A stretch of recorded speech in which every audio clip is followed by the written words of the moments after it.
everyone, it's Jack from Cultaholic.com here with the second news video of the day. That's right, it's been such a newsworthy day, so nice, we had to bloody go and do it twice, didn't we? So check out Tom's video on this very channel a little bit earlier today, but for now, let's take a look at our second batch of lovely headlines. First of all, a Raw Superstar reportedly suffered a bit of an injury during a recent match with Nia Jax. Next up, a former UFC star wants to team with Mike Tyson in AEW. And finally, a surprise return could be on the horizon for next week's Raw. First of all, WWE superstar Kairi Sane suffered what is being described as a significant head cut during a pre-taped match with Nia Jax that was being recorded for next week's Raw. Fightful reported the incident as a rough situation in which Sane did sustain a cut to her head, but insisted on continuing and finishing the match anyway. And Sean Ross Sapp described the spot as such. He said the spot occurred outside near the stairs when Kairi was thrown and her head hit the corner of the stairs,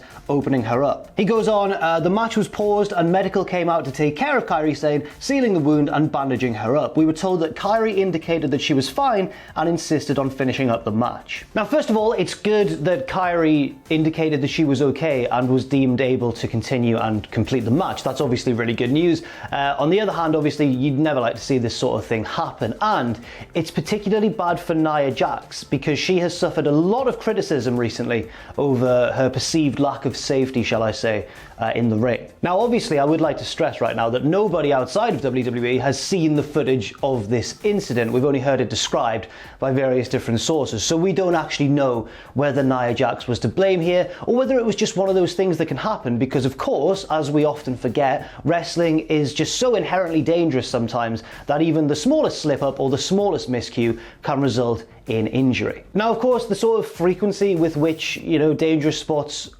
seem to occur in matches involving Nia Jax is not a good thing, so hopefully this wasn't really her fault when footage emerges, when we see what happened, although they may well just cut that out of the broadcast because, especially with it being a cut, they aren't going to want to show much blood, are they? So I guess it's only fair to withhold any criticism of Nia Jax until we see the incident itself, or if we don't see the incident itself, until more details, I guess, emerge. It is, of course, quite ironic though, because obviously Nia Jax was recently in the news for, again, handling Kairi Sane kind of roughly in a match where I think it was like a buckle bomb and she threw her into the corner and Kairi's head just bounced off one of the lower turnbuckles because she threw her down.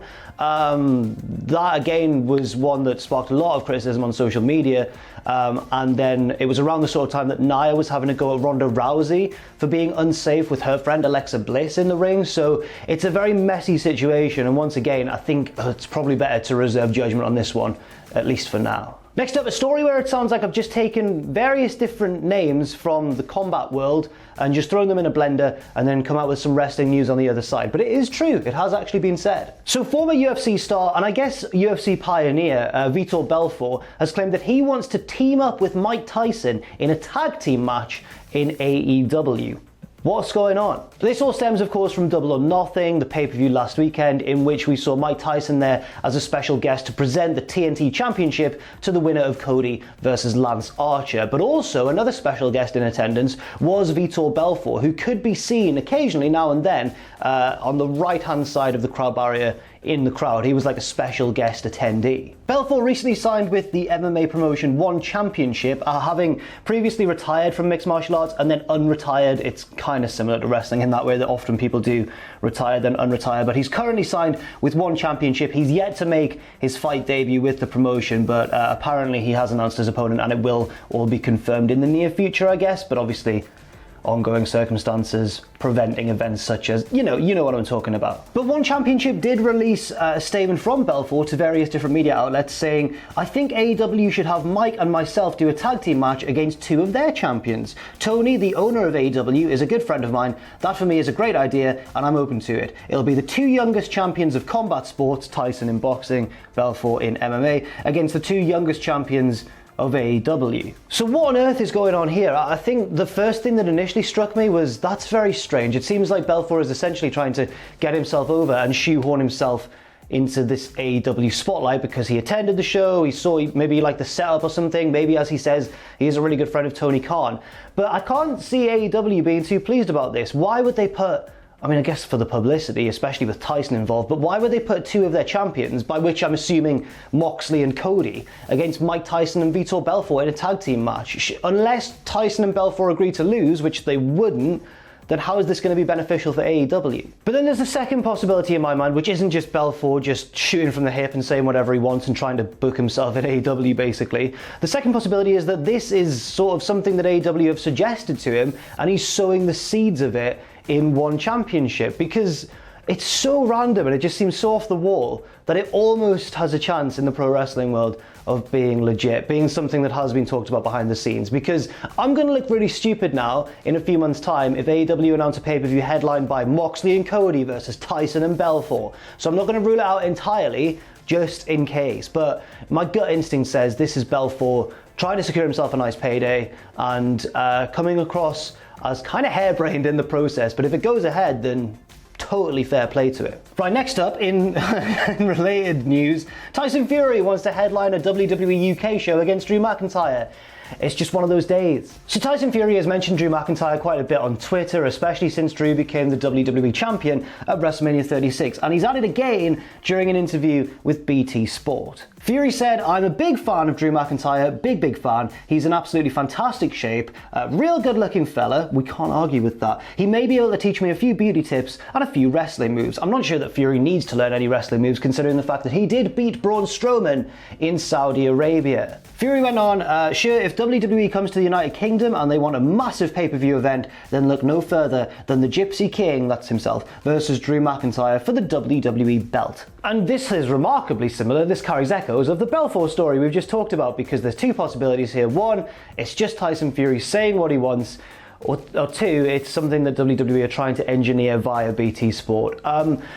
I would like for number two to be true here, and I'll explain why. The reason for that is obviously not McIntyre versus Fury itself. Don't really care about that match. Don't really want to see it, because obviously it would have to have a screwy finish. You can't be having the champion lose, but I'm sure that Tyson Fury wouldn't want to look weak either. But the reason I would be excited if this was legit is because the talk of this massive WWE UK pay-per-view, obviously it wouldn't be in the near future given the lockdown and everything, but imagine, can you just imagine, especially hot off the heels of the news that AEW's Fyter Fest was supposed to be in London this year, but obviously couldn't be, and that cued all of the British AEW fans on Twitter just simultaneously going, God. Again, though, I would suggest that this could be just an example of Tyson Fury saying what he wants, because in this instance, Tyson Fury always says what he wants in the media. But if that is the case, I still think this is more likely to go ahead than Vitor Belfort's idea of himself and Tyson against two champions from AEW, because I think that realistically WWE would be interested in having Tyson Fury again, especially if it was a show in the UK,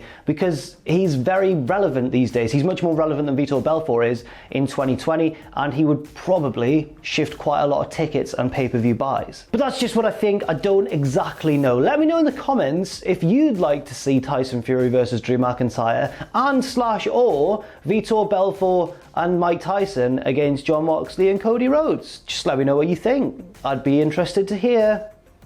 I personally don't want to see it. Next up, let's go to Mike Johnson of PW Insider, who was suggesting that next week on Monday Night Raw, we could be in line for a surprise return, and given his reasoning, I think he's made it sound pretty likely. So obviously this week on Raw, we learned that Seth Rollins is going to be hosting Rey Mysterio's retirement segment next week on Raw, and nobody has really given any serious consideration to the idea that Rey Mysterio could actually retire. However, it is worth noting that his WWE contract is up soon. We don't know yet whether he's going to extend that contract or not, so I guess the timing is kind of there. It kind of syncs up. However, Mike Johnson has speculated upon a much more plausible course of action, I think, and quite an exciting one, given the fact it would feature a nice surprise return. Johnson highlighted that Rollins mentioned Dominic Mysterio in his promo on Raw this week, and obviously the plan since last year was to have Dominic to be involved with Rey for a few weeks and then to disappear so he could continue training, and then bring him back in 2020 for his in-ring debut. Now, we did see Dominic involved in a program with Mysterio for a little bit,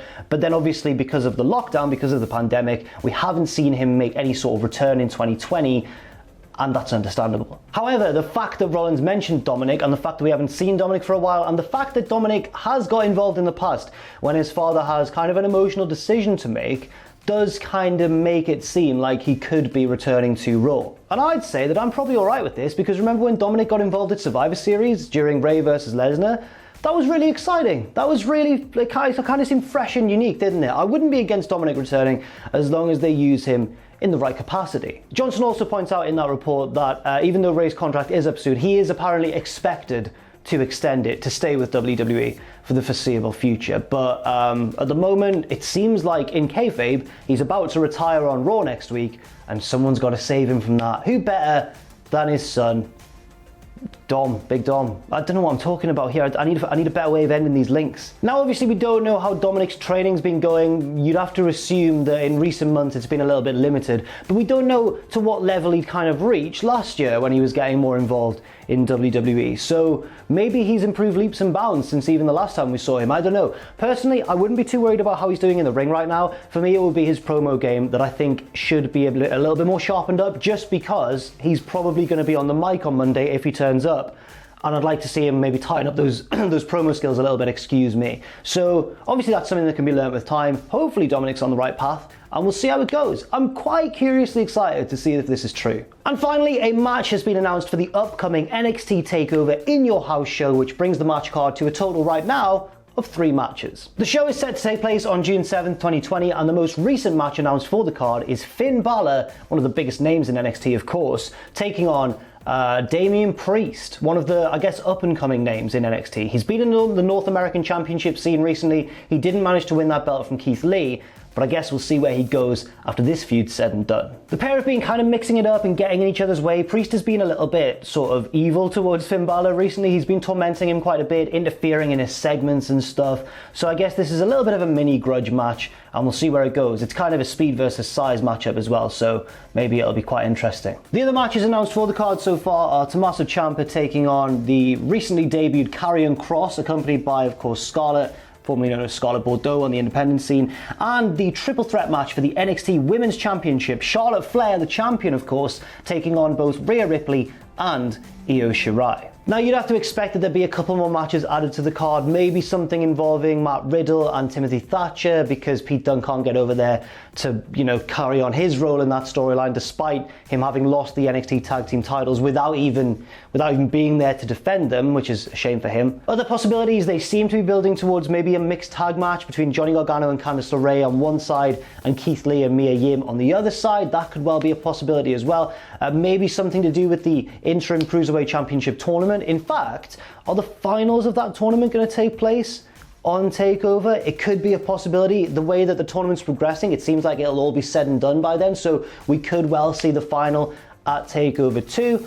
And yeah, I guess those are all the ones I can think of, but there's quite a lot there. There's quite a lot to look at. I guess you could suggest maybe as well a defense for the new NXT Tag Team Champions, Fabian Aichner and Marcel Bartel. But whatever happens, I think it's lining up to be a pretty strong show. Not the strongest TakeOver by a long stretch on paper, but with these takeovers, you never really know how they're going to go. Sometimes the quality is immense, sometimes it can be a little bit disappointing. I'll be interested to see how it does without, of course, that passionate NXT crowd in attendance. So that's it for this very news video. Thank you very much for watching. I've been Jack from Cultaholic.com. For my match recommendation, please do watch Rey Mysterio versus Brock Lesnar from last year's Survivor Series. It's not a long watch, but I reckon it's a tremendously fun one. Thank you once again for watching. Stay safe out there, stay positive, and I'll see you soon.